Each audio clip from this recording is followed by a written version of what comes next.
Muitos de nós já ouvimos a expressão: você é o que você come. Eu tenho uma variação: você se torna o que você estuda.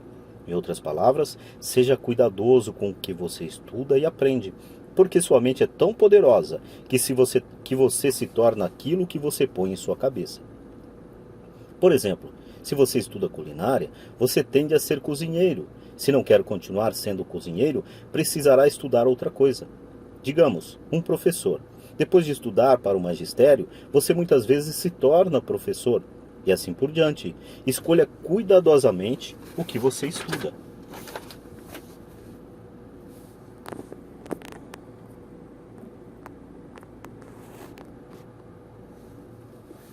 Quando se trata de dinheiro,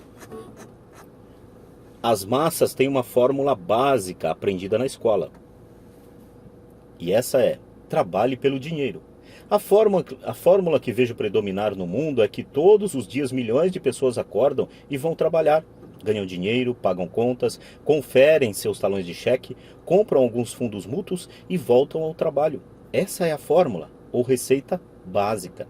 Se você está cansado do que está fazendo, ou se não ganha o suficiente, é simplesmente o momento de mudar a fórmula com a qual você ganha dinheiro. Expressão JC, difícil tradução C, geralmente usada em inglês pelo mercado.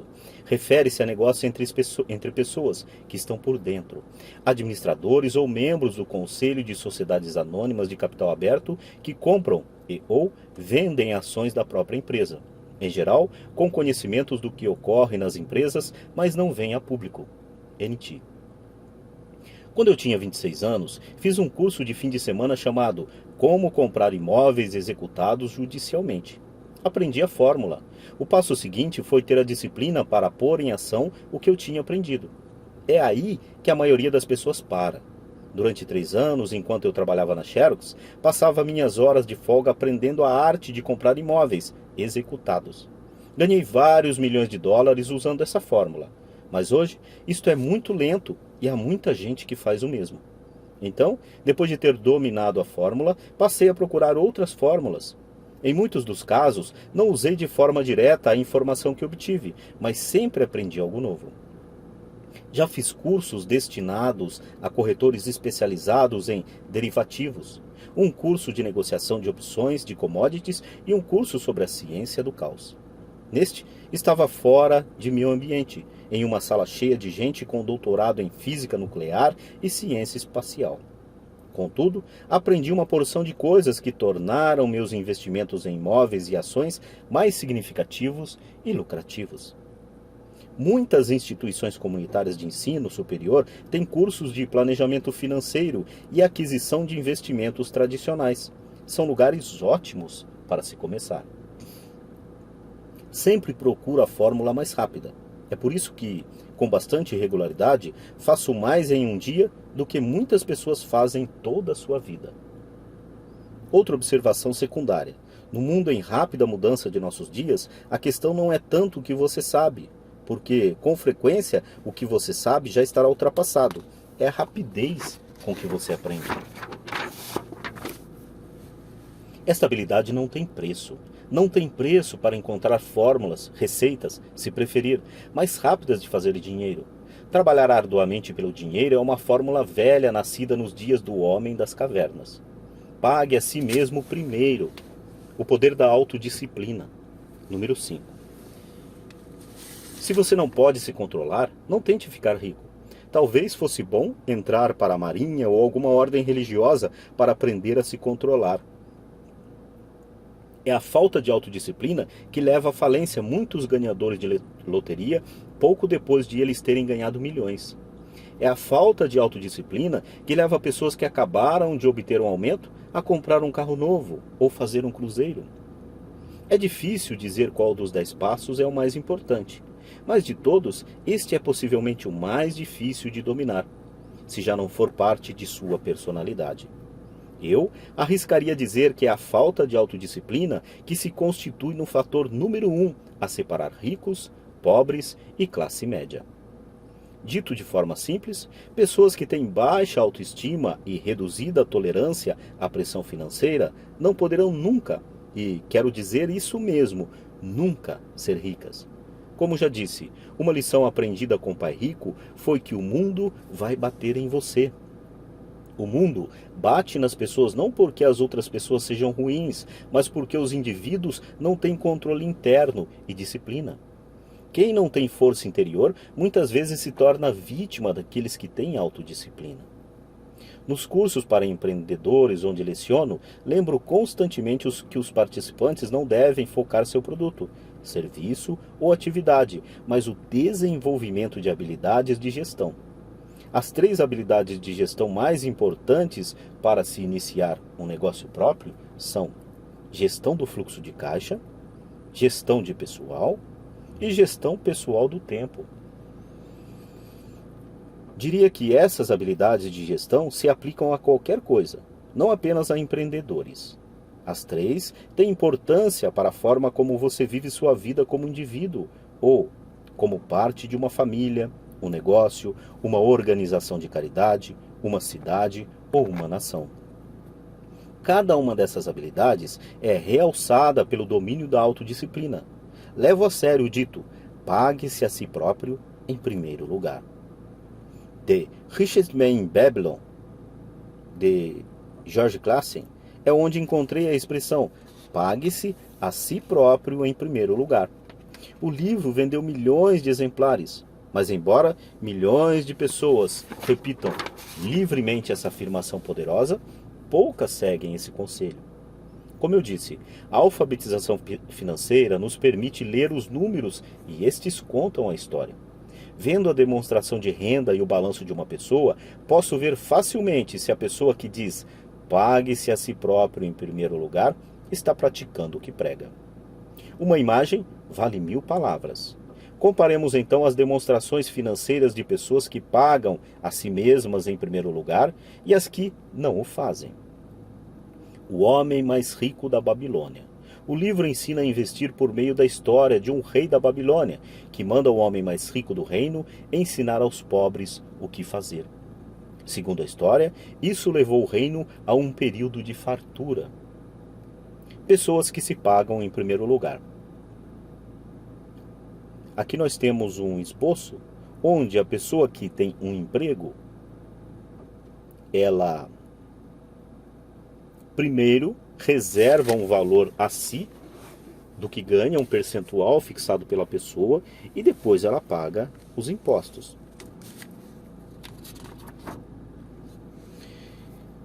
Estude os diagramas e observe se você pode notar algumas diferenças. Esse diagrama ele está no livro, nesse livro físico, que vocês podem estar inclusive verificando na internet. Repito, tem a ver com o entendimento do fluxo de caixa, que conta a história. Se você pode realmente começar a compreender o fluxo de caixa, perceberá rapidamente o que há de errado com o diagrama seguinte. Ou seja, porque 90% das pessoas trabalham arduamente durante toda a vida e precisam de apoio do governo, a Seguridade Social, quando não podem mais trabalhar. Está vendo? O diagrama anterior reflete as ações de uma pessoa que opta por pagar a si mesma em primeiro lugar.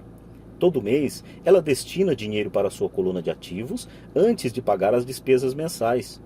Embora milhões de pessoas tenham lido o livro de Clason e entendido a expressão pague-se a si próprio em primeiro lugar, na verdade elas o fazem em último lugar. Agora, posso ouvir as reclamações daqueles que acreditam sinceramente em pagar as contas primeiro. E posso ouvir todas as pessoas responsáveis que pagam suas contas em dia. Não estou falando para ser irresponsável e deixar de pagar as contas. Digo apenas o que está no livro, e isso é, pague-se a si mesmo em primeiro lugar.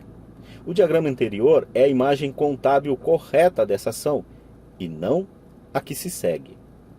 Alguém que paga todos os demais primeiro. Frequentemente, não lhe sobra nada. E aqui nós temos um diagrama que pode ser visto no livro físico, onde a pessoa tem um emprego, falando das pessoas que não são empresárias, ela paga todas as despesas. E muitas vezes acaba não sobrando nada. Que ela paga as despesas e gasta alguma coisa a mais e não se paga a si próprio.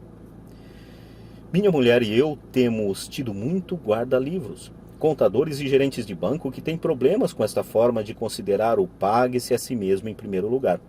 A razão é que estes profissionais fazem de fato o mesmo que as massas, que é se pagar em último lugar. Eles pagam a todos os demais primeiro. Em certos meses, quando por qualquer razão o fluxo de caixa é bem menor do que minhas contas, eu pago a mim mesmo em primeiro lugar. Ou seja, independente disso, né? Tem que se pagar sempre em primeiro lugar. Meu contador gritou em pânico: eles vão pegar o senhor. A Receita vai colocar o senhor na cadeia. O senhor vai acabar com sua capacidade de tomar crédito. Vão cortar a eletricidade. Ainda assim, pago a mim mesmo em primeiro lugar. Por quê? Perguntará o leitor. Porque esse é todo o sentido da história de The Richt em Babilônia. O poder da autodisciplina é o poder da força interior. Garra, num linguajar mais popular. É como o pai rico me ensinou no primeiro mês em que trabalhei para ele. A maioria das pessoas permite que o mundo bata nelas. O cobrador liga e diz: paga ou então. Aí você deixa de pagar a si próprio. Um vendedor diz: ponha no cartão. Seu corretor imobiliário diz para você ir em frente porque o governo permite dedução no imposto de renda da hipoteca de sua casa. É disso tudo que o livro trata. Ter a garra para ir contra a maré e enriquecer. Você não pode ser fraco, mas quando se trata de dinheiro, muitos balançam. Não estou falando para ser irresponsável. Não dou valor aos cartões de crédito e às facilidades de empréstimo, porque quero pagar a mim primeiro. A razão pela qual minimizo minha renda é porque não quero entregá-la ao governo. E por isso, como sabem os que assistiram ao meu vídeo, The Secrets of the Rich, que minha renda se origina em minha coluna de ativos por meio de uma sociedade anônima em Nevada. Se eu trabalhar pelo dinheiro, o governo o pega. Embora pague minhas contas por último, tenho suficiente astúcia financeira para não me colocar numa situação enrolada. Não gosto de dívidas de consumo. Na verdade, tenho passivos que são mais altos do que 99% da população. Mas não pago por eles, outros o fazem. Eles são chamados locatários. O principal, então, para se pagar a si próprio em primeiro lugar, é começar por não se endividar. Apesar de pagar minhas contas por último, me organizo para ter apenas pequenas contas sem importância, que terei que pagar. Quando eventualmente estou num aperto, ainda assim pago primeiro a mim mesmo. Deixo que os credores e até o governo gritem. Gosto quando eles ficam zangados. Por quê? Porque eles me fazem um favor. Eles me inspiram a sair e criar mais dinheiro. Continuo pagando a mim mesmo primeiro. Invisto o dinheiro e deixo os credores gritarem. Em geral, acabo, de qualquer forma, pagando logo.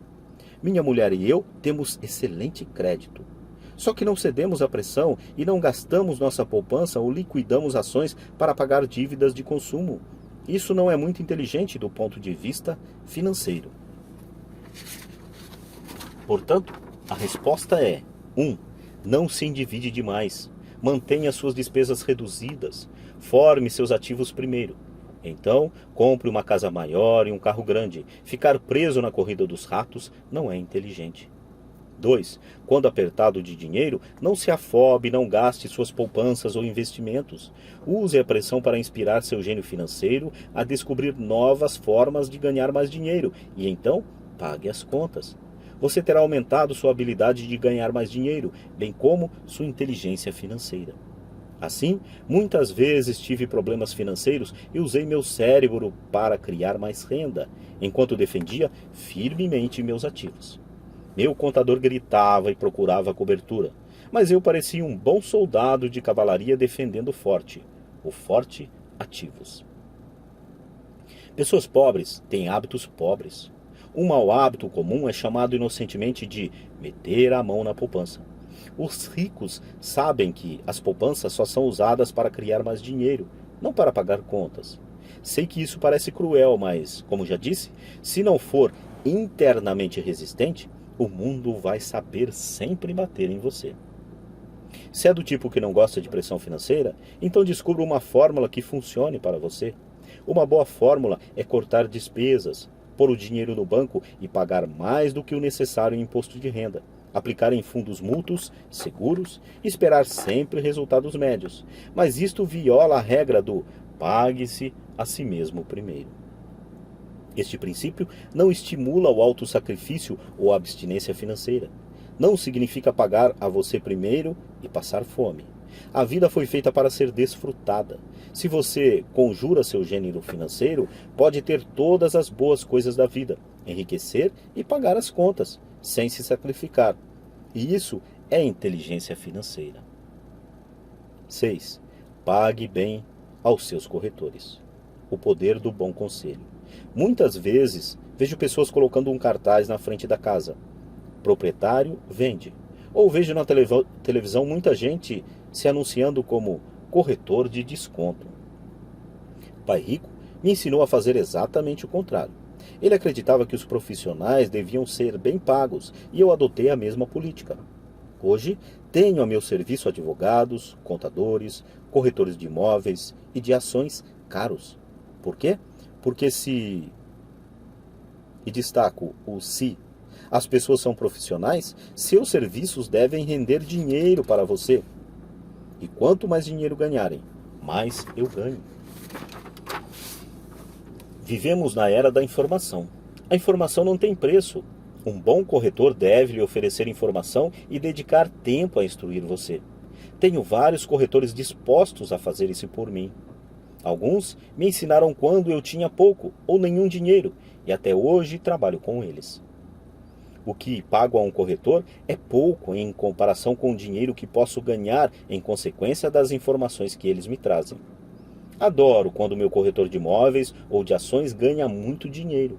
Em geral, isso significa que ganhei muito dinheiro também. Um bom corretor, além de ganhar dinheiro para mim, me poupa tempo. Como quando comprei um lote vazio por $9.000 e o vendi logo a seguir por $25.000, de modo que pude comprar mais depressa meu Porsche.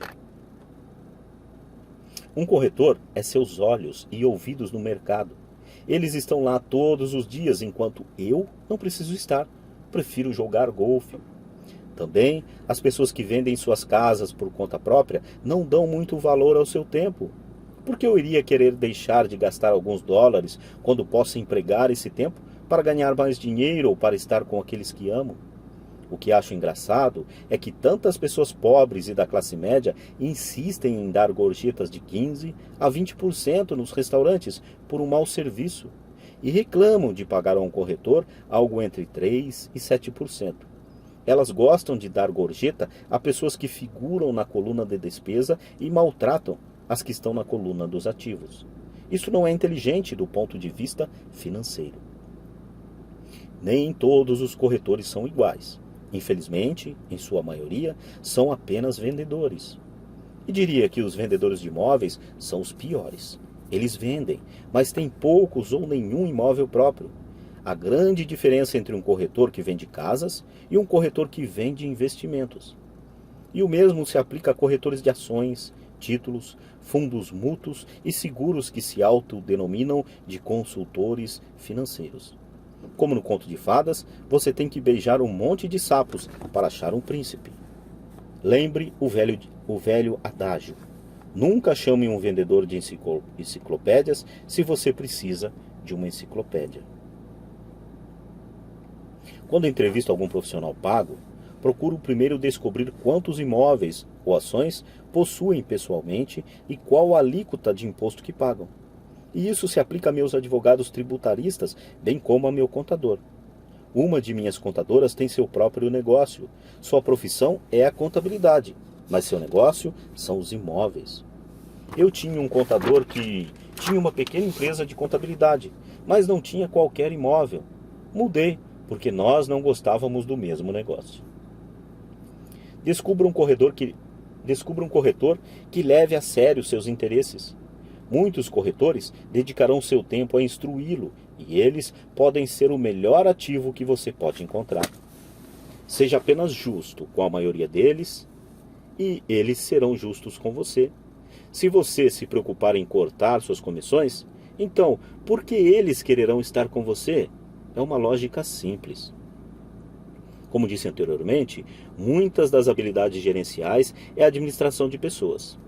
Muitas pessoas só conseguem gerenciar pessoas que consideram inferiores a si próprias e sobre quem podem ter o poder, como subordinados e uma relação de trabalho. Muitos gerentes médios continuam nessa posição e não são promovidos porque sabem como trabalhar com pessoas, porque não sabem como trabalhar pessoas.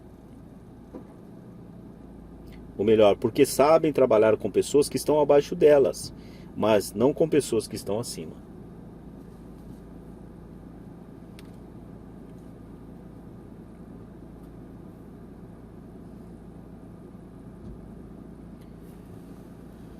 A verdadeira habilidade é administrar e pagar bem as pessoas que são mais inteligentes do que você em alguma área técnica.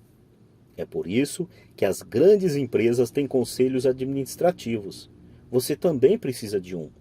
E isso é inteligência financeira.